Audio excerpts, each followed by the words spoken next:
there's so many things that are natural but inherently wrong.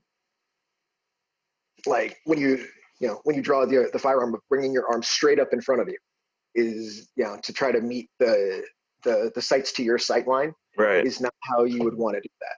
The same thing, especially because if you were doing that in a real life situation, then it means that you're pointing it at somebody.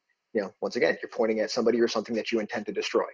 So if that person or an animal, if that's although you wouldn't usually use a handgun to hunt an animal, and we can talk about that, like using the right tool for the right job.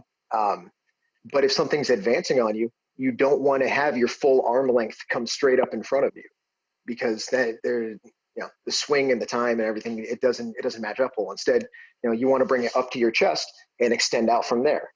So So almost that's pressing like it out in a my position. that's like a meter too. Like they can see it happening, Yeah, right? And it's a lot slower.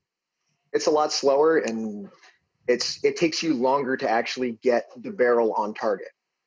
Because if you think of the time, so if I start with my hands pointing straight down, as I'm bringing it up, if I have to fire early, I'm going to shoot at the ground or maybe only hit somebody in the leg. But versus if I draw and then bring it to my stomach, the barrel's already now at center mass.